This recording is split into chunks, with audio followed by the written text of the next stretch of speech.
Yo everyone, what's going on? Couriway here, and in this video, get out your notepads and be ready to learn because today I'm going to do my best to teach you how you can become a pro at the Nether. If you end up enjoying this video, let me know with a like and a comment. I know many people have been asking for this for a while, so I hope it helps. And don't forget that this is for Minecraft 1.16.1 speedruns. Also, chances are that if you're watching this video, you may not be subscribed. So if you like this video and are interested in more from me in the future, make sure to hit that subscribe button. Recently, I've also started streaming on Twitch daily as well. So if you want to see me go for world record attempts, check out twitch.tv/Couriway, link in the description. Let's get into the video. Alrighty, so the first thing that we are going to be talking about in this video is going to be quadrants. Now, this is something that a lot of people struggle with, and I want to try and discuss it in a really simple way. So the first thing you're going to see is an image on your screen right now. This is an image that I actually have set up as a command in my Twitch chat. This image was, I believe, created by K4. I could be wrong, but I'm almost positive, and I'll leave a link to his channel in the description below. He's done a lot of, obviously, amazing other videos along with a couple other people on technical things, and he is super knowledgeable. But basically, the thing you need to know about this image is that there are certain places in quadrants where structures will spawn. And here, I'm in a random world. I'm at 0, basically. And I want to talk about quadrants. So the important thing that you want to do is you want to be looking at your X, Y, and Z. And mainly your X and Z. Your Y really doesn't matter. Your X and your Z. And quadrants are as followed. If your number is positive, so let's just say I went this way. So here we go.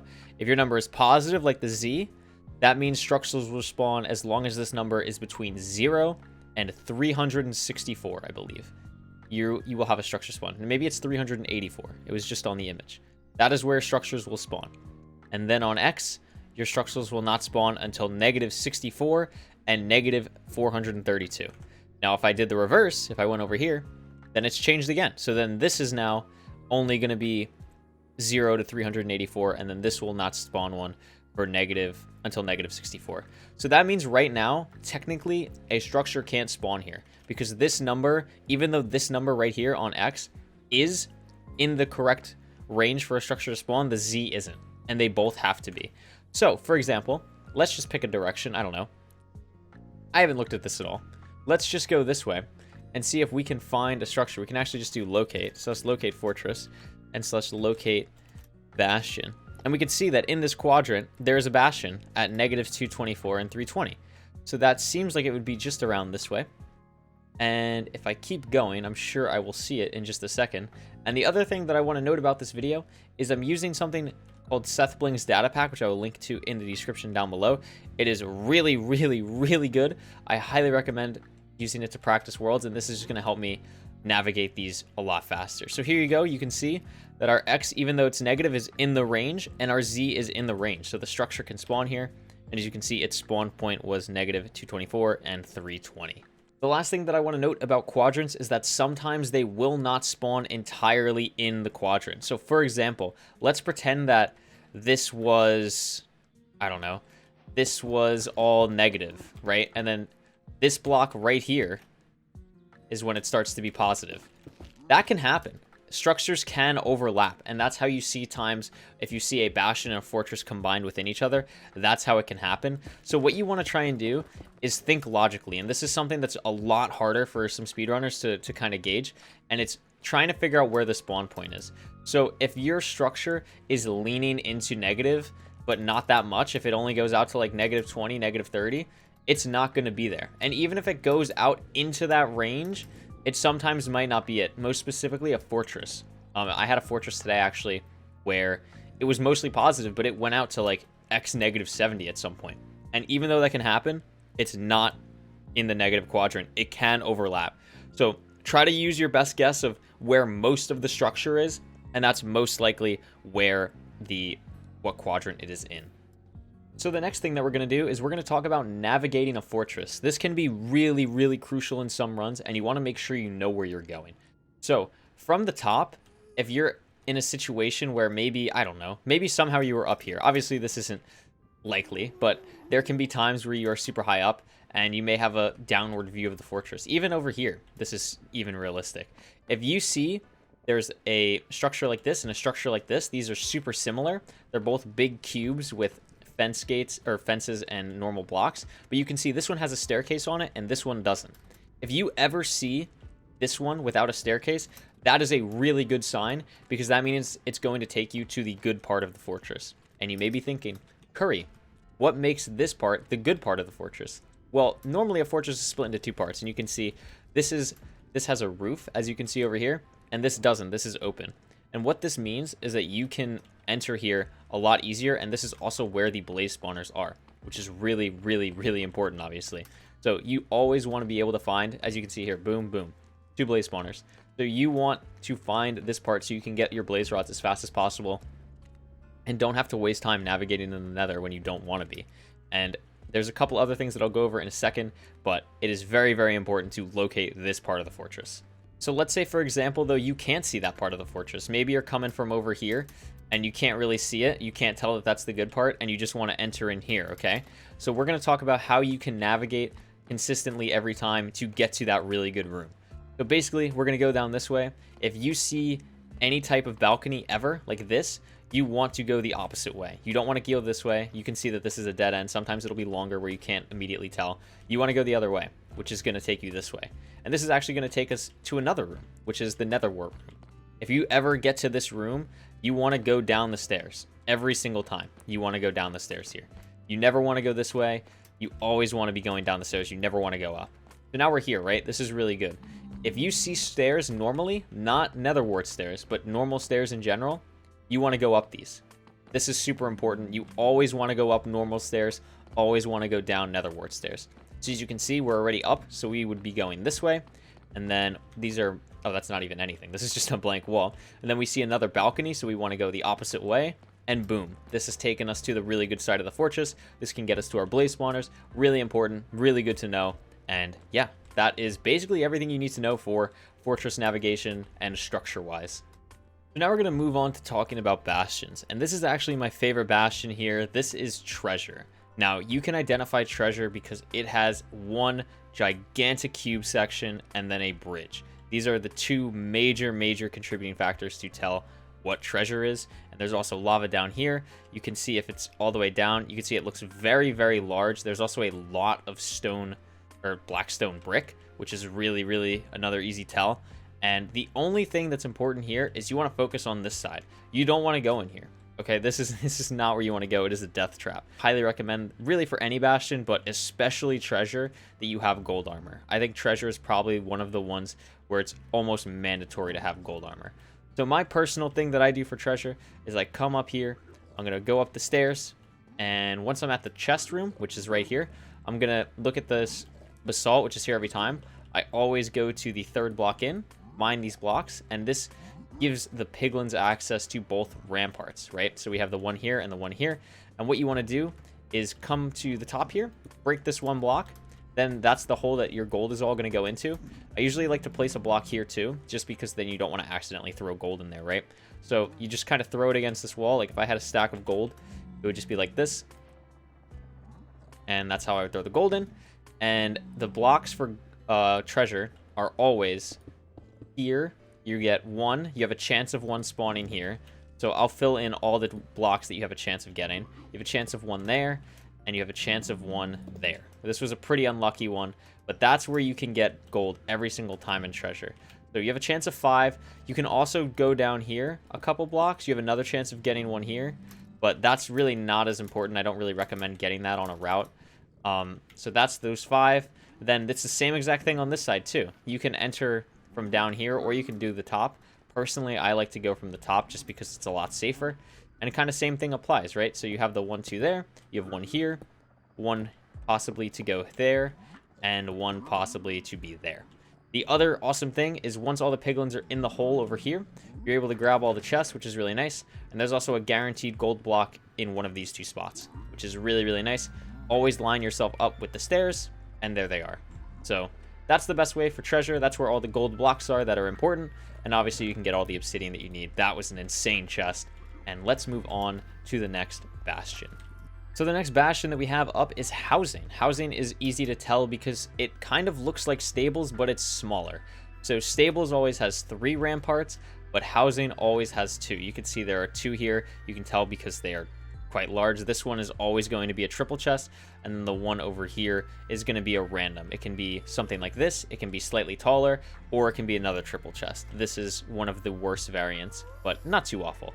So what you want to focus here on is another good way to tell that it's treasure, or not treasure, excuse me, housing, is the soul sand in the middle. Housing is always the one with soul sand in the middle. So that's another good indicator. 2 ramparts soul sand kind of looks like stables, but is a little bit smaller. So what you want to do is, if you have gold armor, great. If not, I still recommend just going to the bottom and kind of brute forcing your way in. And what I like to do is I always grab this chest, I place 2 blocks there, or break 2 blocks there, excuse me, mine through here, and the gold blocks are all down here. So I will get rid of all the blocks around the gold blocks, but you can see that there are a ton of gold blocks in housing waiting for you. There are, let's count now, that's all the gold blocks. So we have 1, 2, 3, 4, 5, 6, 7, 8, 9, which is really, really good. Obviously, you have a chance of getting some gold in these chests too, which is really nice. And what I like to do is usually I'll have some type of way for the piglins to come down here. I'll have some trading over here. I'll have some trading over here. Most will be here. And I'll be trading gold with them. I'll hop out this way, kind of sneak my way over around this chest. And depending on if the bastion is hidden or not, you know, if it's in a wall, you can either climb up the outside or just go up the stairs here. And this will take you straight up to the good part of the ramparts. So I can just climb up here, and you want to just make your way up the stairs, and this will take you up here, which will take you to the chest. This way you can grab the obsidian that you need while piglins are trading. And right up here, triple chest, boom, 4 obsidian, boom, ton of obsidian, and another gold block. And usually by the time you come all the way back down, the piglins that you have in whichever hole are going to be done trading. I know there's a lot of different routes that different people use for housing. Personally, I don't really care that my piglins are in 2 different places, but do whatever works for you, experiment. My main point of this video is to just show you where the gold blocks are. Now we're going to talk about the one that most of you are probably the most familiar with, and that is bridge. So bridge is actually pretty easy to recognize for 2 reasons. One, if you're able to see it, these pillars here, there's another one underneath the gold block, you can see it over here, is super easy to recognize for bridge and is really, really clear and obvious. Like, yes, this is bridge. It is very far apart from this. The other thing is, if you're ever not sure what type of bastion you're looking at, 90% of the time it's bridge. There's been a lot of times where I'm gonna run and I can't tell exactly what bastion it is, and it ends up being bridge. So I think that's something super important to point out and note. Obviously, the gold blocks that you need, you are never going to need more than what's right here. But if for some reason you ever did, there's some gold behind here. I don't know how much exactly spawns all the time, but like at least 2, I think. And I don't know if it's the same on the other side, but I would assume so. No, it's not. So it's only that one side, which is super important, which would be if you're facing the gold blocks, the left side. So there's a lot of different ways that you can do bridge. Basically, I think, honestly, if you're just trying to get like a sub 30 time, the best way to go is just find as many piglins as you can. Obviously, this is a soul sand valley, so it's going to be a lot harder to find piglin. They're not really going to be here. But you can see I have 3 over here, so I'm just going to bring my gold here, trade with them, and if I see any like stray pigmen, I want to bring them over here. So there's a couple other like little bit advanced strats. There's a strat where you can come up here. Basically, this is above here, and it's also kind of above this section. So you want to build over. And this was created by EleventyBillion, I believe. I will leave a link to his channel in the description below. Come this way, come over here, build your way up, and this will take you right up here. What you can do is break these blocks and put the piglins in a hole here and just throw gold. What you want to do, though, is you obviously want to make sure that you break a gold block so that all the piglin get mad at you, start coming to you, and you can put them all in this hole. This is a strategy that I have yet to try out as of the making of for this video, but I've seen other people use it, and it has looked amazing. So highly recommend that.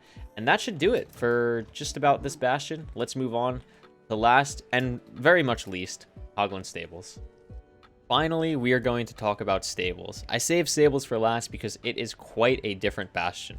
So as you can see, at first glance, this kind of looks like housing, but it's a lot wider, which makes it noticeable as noticeable as stables, excuse me. And also, you will be able to see hoglins in it, which is much, much rarer in housing than it is in stables. So this is actually the worst possible housing or stables. This was very, very just completely random. I teleported to it and it was absolutely awful. So as you can see, the top part here, There are no good chests. It is only one hidden chest on all of these that's down here.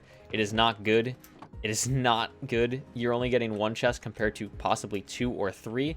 But the main thing you want to look for in stables is this right here. And we'll talk about this when we go to the other stables. But this gap is really important. Now, if you're able to look at it on top here, this is great. This is a bad gap. You want a good gap, which is going to always be 1 high. It's going to look a bit like this on a good gap. And I'll show you what a good gap looks like too in actuality. But that was a bad gap. And we can also see on this side, we can't tell it's a bad gap because of the netherrack and stuff in a way. But another way that you can tell if it's a good gap or a bad gap is by finding the middle staircase, which is what I always do when I find a stables. So you can see here, these are the ramparts. We're facing the ramparts. What you want to do is you want to make your way however you want to the middle bottom. So you can see there's stairs here. This is the same every single time. And you want to make your way down to this chest. And basically, there's 2 ways that you can find out if it's a good stables or not. The first is going here and mining some blocks in. If you get this, this is bad. What you want it to look like, and we'll go over this soon, is you want it to be filled in. That's much, much better. You want that to be filled in. Because otherwise, it's going to be fake and you're not going to be able to get gold blocks, which is not good. So that's how you tell there.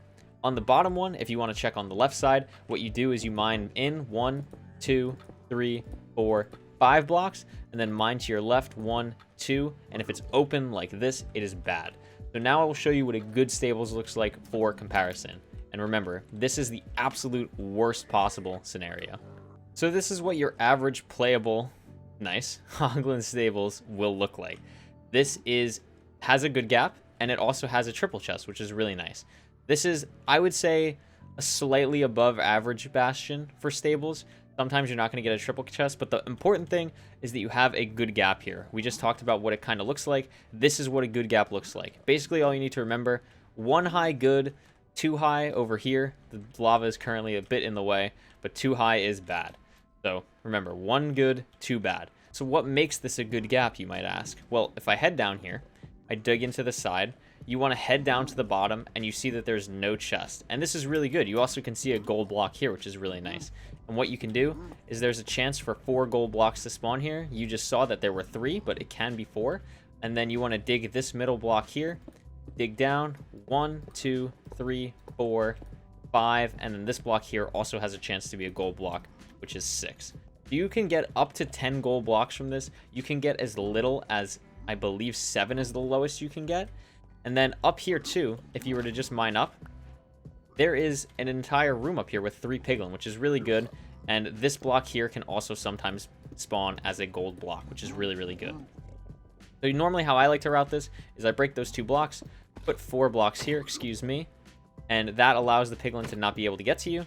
4 blocks is really good, but before you place that 4th, you want to place, excuse me, sir, thank you so much, 1, 2, 3, and that will allow, I usually don't have this covered, or I usually have that covered. This will allow the piglin from up here to fall down here.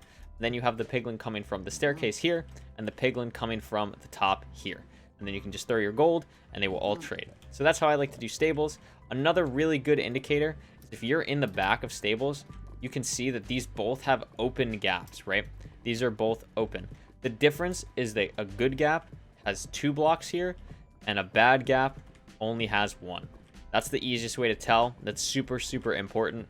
And yeah, so if you're facing backwards, that's how you can tell. You can also kind of just see in general what the difference between a good and a bad side looks like. This has a lot of stone brick and it's kind of outward more. This is more of a flat wall with a lot of holes in it. So good to know these things. Definitely be aware of your bastions all around. And with that being said, I hope you enjoyed this video. I hope you did learn about the nether, about the bastions, about the gold, and I hope this video was really informative to you. Thank you so much for watching. I will see you all again soon. Peace out, everyone.